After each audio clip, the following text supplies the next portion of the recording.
প্রবাসী চিকিৎসক আব্দুর রশিদের হত্যা রহস্য সমাধান করতে পেরেছে পুলিশ।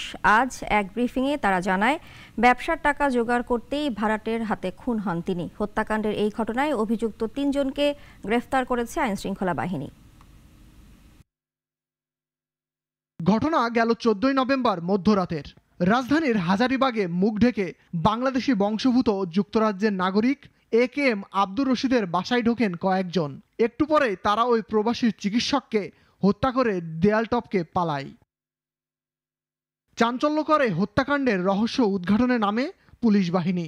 গতকাল ঢাকার মোহাম্মদপুর ও খুলনার ডুমুরিয়াতে অভিযান চালিয়ে ৩ অভিযুক্তকে গ্রেপ্তার করে তারা।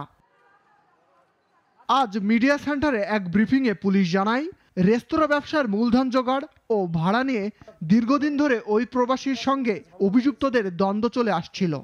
ডাক্তার AKM আব্দুর রশিদ উনি তাহাজ্জুদ নামাজ পড়ার জন্য উঠেছিল।